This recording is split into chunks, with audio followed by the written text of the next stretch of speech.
Hai semuanya, jumpa lagi dengan kami di channel Moviesku. Seorang astronot bernama Roy McBride melakukan perjalanan keluar tata surya untuk menemukan ayahnya yang hilang saat melakukan ekspedisi ke planet Neptunus, serta mengungkap misteri apa yang mengancam stabilitas seluruh galaksi yang luas. Kali ini kita akan membahas alur cerita sebuah film fiksi ilmiah Amerika Serikat tahun 2019 yang berjudul Ad Astra. Film ini disutradarai oleh James Gray dan diperankan oleh Brad Pitt sebagai Roy McBride dan Tommy Lee Jones sebagai Clifford McBride. Sebelum kita mulai, seperti biasa, apabila nantinya kalian menyukai keseluruhan video ini, jangan lupa untuk menekan tombol like dan subscribe ya, serta menyalakan lonceng notifikasi agar kalian tidak ketinggalan video-video terbaru kami. Oke, tidak perlu berlama-lama, selamat menonton.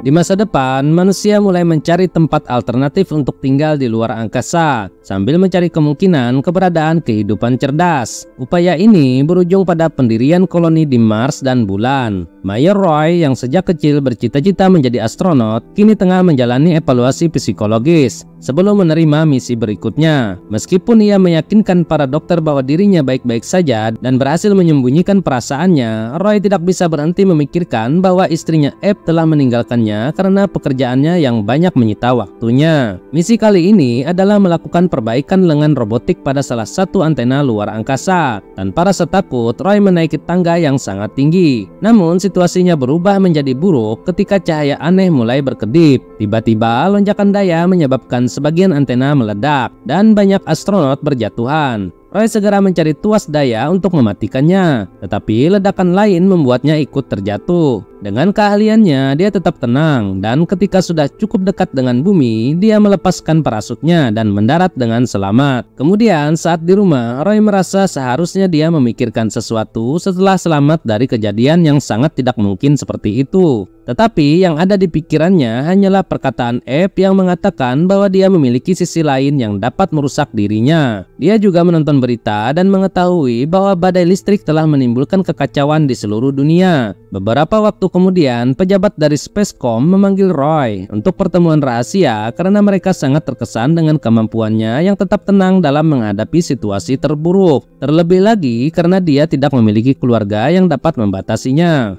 Mereka menunjukkan gambar spektrogram dari Neptunus yang penuh dengan lonjakan sinar kosmik yang menyebabkan lonjakan listrik. Mereka juga menyebutkan tentang misi 5 proyek yang menjadi kenangan bagi Roy karena komandan untuk misi tersebut adalah ayahnya Clifford. 5 proyek adalah ekspedisi berawak pertama keluar tata surya yang dimulai 29 tahun yang lalu. Tetapi 16 tahun setelah misi dimulai, kapalnya menghilang dan semua data hilang. Setelah kejadian itu, semua misi keluar angkasa jarak jauh dihentikan. Sejauh yang mereka tahu, semua awaknya sudah mati. Namun, lonjakan listrik membuat mereka berpikir bahwa Clifford mungkin masih hidup. Lonjakan-lonjakan tersebut tampaknya disebabkan oleh reaksi antimateri yang merupakan bahan bakar roket dalam misi tersebut. Peristiwa ini dapat menyebabkan reaksi berantai yang mungkin tidak dapat dihentikan, mengancam stabilitas seluruh tata surya dan menghancurkan semua kehidupan di dalamnya. Spacecom ingin Roy melakukan perjalanan ke Mars dan mengirim pesan kepada Clifford dengan harapan bahwa ayahnya akan merespon mereka saat mendengar suara anaknya. Dengan tetap menjaga ekspresi wajah yang datar saat mendengar tentang ayahnya, Roy menerima misi tersebut. Meskipun dia tahu dia tidak punya pilihan dan mereka hanya memanfaatkannya. Setelah itu, Roy mulai bersiap-siap untuk perjalanan dan memutuskan untuk menonton video terakhir yang pernah dikirimkan ayahnya padanya, yang direkam tepat sebelum ayahnya mencapai Neptunus. Ayahnya pergi ketika Roy berusia 16 tahun dan pesan itu sebagian besar berisi hal yang tidak jelas tentang kemungkinan menemukan kehidupan baru. Tetapi setidaknya diakhiri dengan kalimat bahwa ayahnya mencintai dirinya. Pada saat itu, Roy didekati oleh Pruitt, seorang teman lama ayahnya yang juga akan ikut dalam misi ini. Pruitt ingin tahu apakah Roy baik-baik saja secara emosional, dan ketika Roy menjelaskan bahwa dia masih berpikir bahwa ayahnya sudah meninggal, Pruitt menunjukkan bahwa mereka harus siap menghadapi kemungkinan bahwa Clifford masih hidup dan bersembunyi dari mereka. Malam sebelum misi, Roy mencoba merekam pesan untuk Eve, tetapi pada akhirnya dia Pruitt tidak tahu apa yang harus dia katakan dan tidak merekam apapun. Saat evaluasi psikologis berikutnya, dia mengakui bahwa dia belum tidur banyak, tetapi dia masih merasa siap, sehingga perjalanannya disetujui. Karena misi ini benar-benar rahasia, Roy akan terbang secara komersial ke bulan sebagai penyamaran, dan kemudian dari sana dia akan menuju Mars. Perjalanan ini berjalan dengan sangat tenang, tetapi semua penumpang diingatkan bahwa bulan adalah wilayah tanpa batas dan banyak zona penambangan serta masih menjadi wilayah sengketa dengan beberapa negara lain. Ketika mereka sampai di koloni, Roy menyadari bahwa tempat itu telah berubah menjadi area rekreasi komersial dan dia berpikir bahwa Clifford pasti tidak akan menyukainya. Roy dan Pruitt naik kereta ke basis Spacecom dan Pruitt menjelaskan bahwa di sini tidak ada yang tahu tentang misi mereka. Landasan peluncuran berada di sisi lain bulan, wilayah yang tidak berpenghuni, sehingga mereka dijaga oleh personel bersenjata untuk melindungi mereka. Roy bertanya kapan terakhir kali Pruitt berbicara dengan ayahnya, dan Pruitt mengakui bahwa saat itu mereka terlibat dalam pertengkaran karena Pruitt telah memutuskan untuk pensiun. Namun Clifford menyebutnya pengkhianat karena akan meninggalkannya. Pruitt bertanya apakah Roy khawatir, tetapi Roy mengakui bahwa dia tidak khawatir. Dalam pikirannya, dia menganggap ayahnya sebagai seorang pahlawan dan merasa jijik pada cara Spacecom yang menggambarkan ayahnya sebagai seorang penjahat. Di basis, Pruitt dan Roy ditugaskan untuk mengendarai rovers dan mereka berangkat dengan dikawal oleh tentara. Namun ketika mereka mencapai area terbuka, mereka segera disergap oleh para pembajak yang menembaki mereka. Dua rover pengawal langsung hancur dan pakaian luar angkasa Roy bolong. Tetapi untungnya dia berhasil memperbaikinya dengan cepat. Supir rover milik mereka juga tertembak dan Roy mendorong tubuhnya keluar untuk mengambil alih kendali. Kemudian dia mengemudi di antara beberapa struktur pangkalan untuk mengecoh para pembajak yang mengejarnya. Lalu Roy mencoba menembak para pembajak yang tersisa, tetapi mereka menabrak rover miliknya dan menyebabkannya jatuh ke dalam kawah. Roy berpura-pura kehilangan kendali atas kendaraannya, dan begitu bajak laut pergi, dia mulai mengemudi lagi dan berhasil melarikan diri di tengah kegelapan. Basis meluncurkan beberapa misil untuk membunuh para pembajak begitu mereka sudah cukup jauh. Ketika mereka akhirnya tiba di landasan peluncuran, Pruitt mengatakan bahwa dia terluka akibat serangan itu dan tidak bisa melanjutkan misi ke Mars. Roy tahu seharusnya dia merasa sedih karena kehilangan pelindungnya, tetapi dia terus menekan emosinya. Sebelum Roy berangkat, Pruitt memberinya sebuah drive dengan informasi rahasia di dalamnya, serta memberitahunya bahwa hal ini akan membahayakan Roy karena atasan mereka tidak percaya padanya. Roy masuk ke dalam roket, di mana dia bertemu dengan para kru dan Kapten Tanner,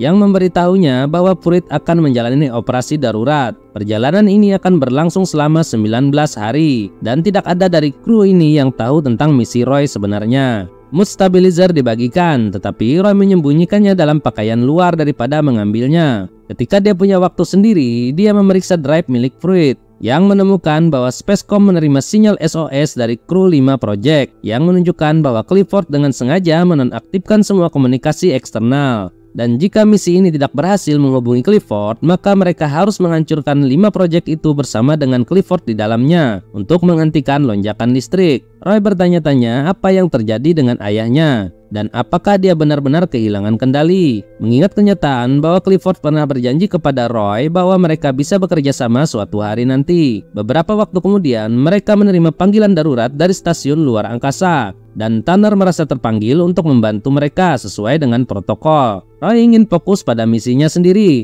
tetapi usulnya itu diabaikan. Karena kopilot ketakutan, Roy bersedia pergi dengan Tanner untuk masuk ke stasiun luar angkasa tersebut, di mana mereka berpisah untuk mencakup area yang lebih luas. Roy menemukan beberapa goresan di dinding, dan ketika dia mendekati Tanner, dia menemukan Tanner sedang melayang dan gemetar. Ketika dia mendekat, Roy menemukan bahwa ada seekor monyet riset yang sedang memakan Tanner. Hewan itu segera menyerang Roy ketika melihatnya, tetapi dia melawannya dan berhasil mengusirnya dengan menggunakan taser. Kemudian kera kedua muncul. Roy segera mengambil Tanner dan membawanya masuk ke ruang lain sebelum menutup pintu. Roy mencoba menutup helm Tanner dengan lakban, tetapi segera dia harus kembali ke pintu untuk menjaga agar pintu tetap tertutup, karena kera-kera itu mencoba untuk membukanya. Dia menemukan hatch tekanan dan membukanya, membuat kedua kera itu meledak. Beberapa saat kemudian, Roy membawa Tanner kembali ke kapal mereka. Tetapi tidak peduli seberapa keras dokter bekerja, Tanner tidak terselamatkan dan jenazahnya dibuang ke angkasa.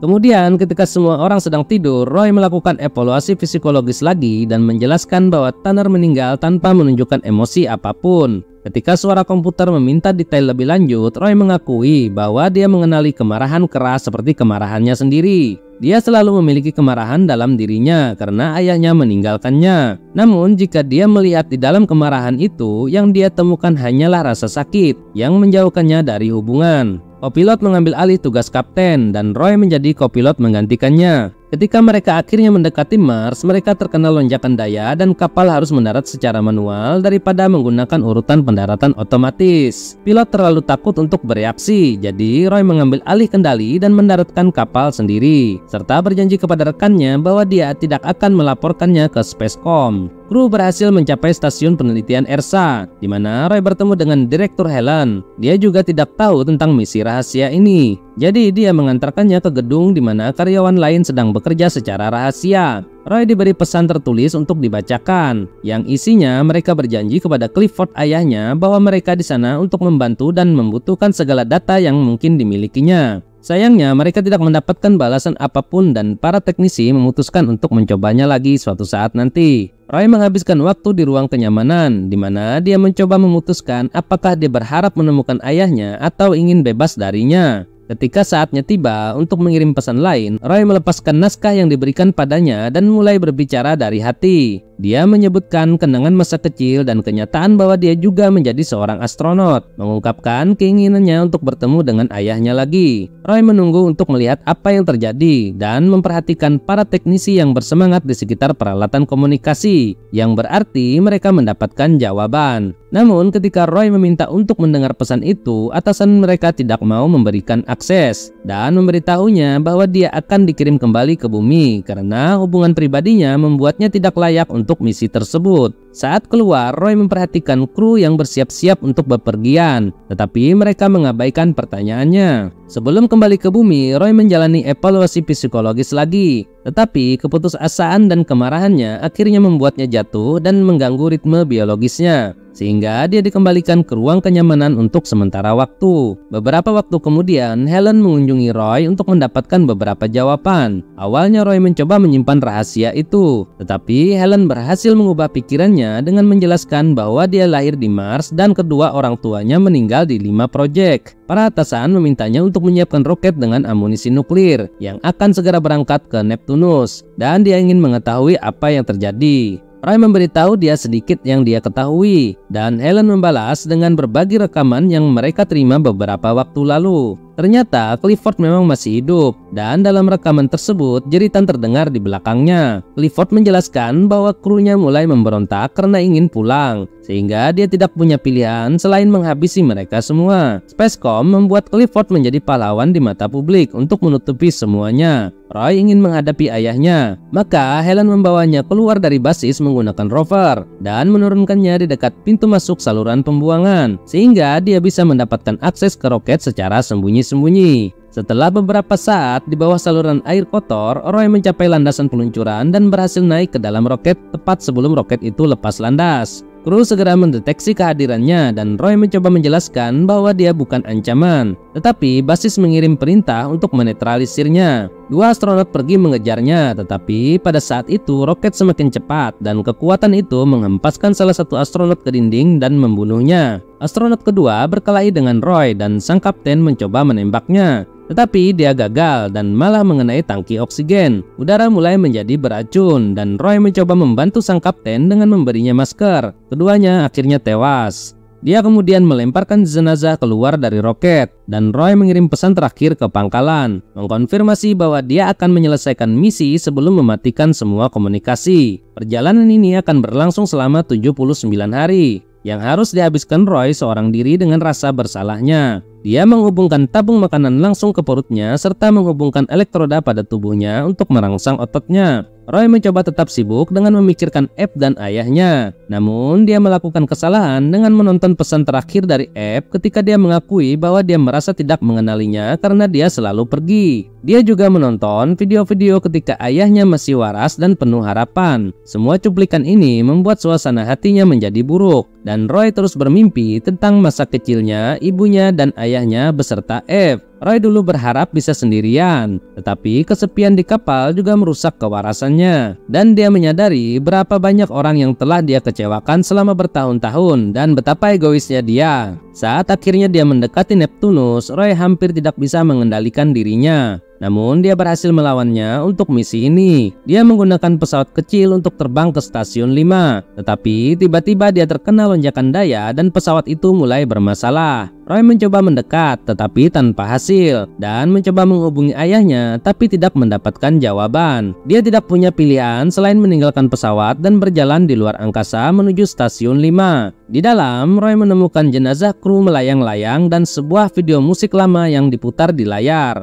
Dia juga menemukan kamar ayahnya, di mana dia bisa melihat semua tanda-tanda obsesi ayahnya dengan menemukan kehidupan baru di luar angkasa. Roy masuk lebih dalam dan mulai memprogram bahan peledak ketika akhirnya Clifford menemukannya. Dan meskipun Roy tetap menunjukkan wajah datar, kesedihan masih terlihat jelas di matanya. Clifford menjelaskan bahwa dia telah mencoba menghentikan lonjakan energi yang disebabkan oleh pemberontakan kru. Sang kapten harus tetap di kapal dan Clifford menganggapnya sebagai rumahnya. Dia tidak tertarik untuk kembali ke bumi dan dia mengakui bahwa dia tidak pernah peduli tentang keluarganya. Roy mengatakan bahwa dia masih mencintainya dan meraih tangan ayahnya, yang akhirnya diterima oleh Clifford setelah ragu sejenak. Sambil membantu ayahnya mengenakan pakaian luar angkasa, Clifford mengatakan dia bangga atas putranya yang melakukan perjalanan sejauh ini dan bertanya-tanya apakah mereka bisa menjadi tim yang lebih baik. Karena saat kru sedang memeriksa data dan ketika mereka tidak menemukan adanya tanda-tanda kehidupan, mereka segera menyerah. Roy menegaskan bahwa ini bukan kegagalan, karena sekarang mereka tahu bahwa mereka adalah segalanya yang mereka miliki.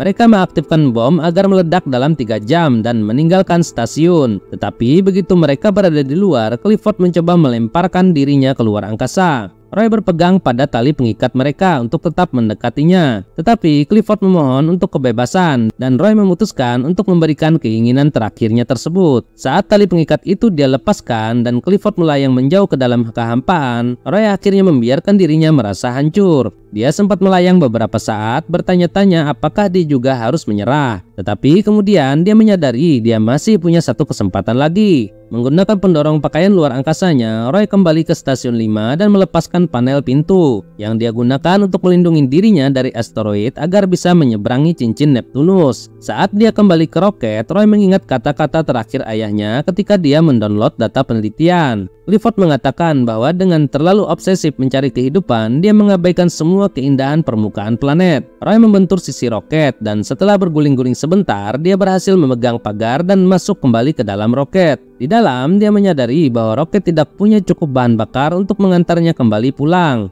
Jadi dia menunggu stasiun 5 meledak dan menggunakan gelombang kejutnya untuk mendorong roket. Sesaat kemudian ledakan besar terjadi yang memberikan dorongan yang sangat kuat pada roket milik Roy. Banyak hari kemudian Roy terbangun dan dia mengetahui bahwa dia sudah mendekati bumi. Tidak berapa lama akhirnya Roy mendarat dengan selamat di bumi dan sekelompok tentara segera menyelamatkannya, meyakinkannya bahwa data 5 juga sampai dengan selamat. Selama evaluasi psikologis berikutnya, Roy mengatakan bahwa dia telah tidur dengan cukup dan dia sadar akan lingkungan sekitarnya. Sekarang dia juga sangat sadar akan orang-orang yang dicintainya. Jadi dia akhirnya siap untuk berkomitmen dan bersatu kembali dengan Eve untuk memulai semuanya dari awal. Dan cerita berakhir di sini. Penasaran dengan cerita lengkapnya? Silakan tonton sendiri filmnya serta nikmati ketegangannya. Oh ya, jangan lupa untuk menekan tombol subscribe ya jika Anda menyukai video ini, serta beritahu kami pendapat Anda di bagian komentar. Terima kasih telah menonton dan seperti biasa sampai jumpa lagi.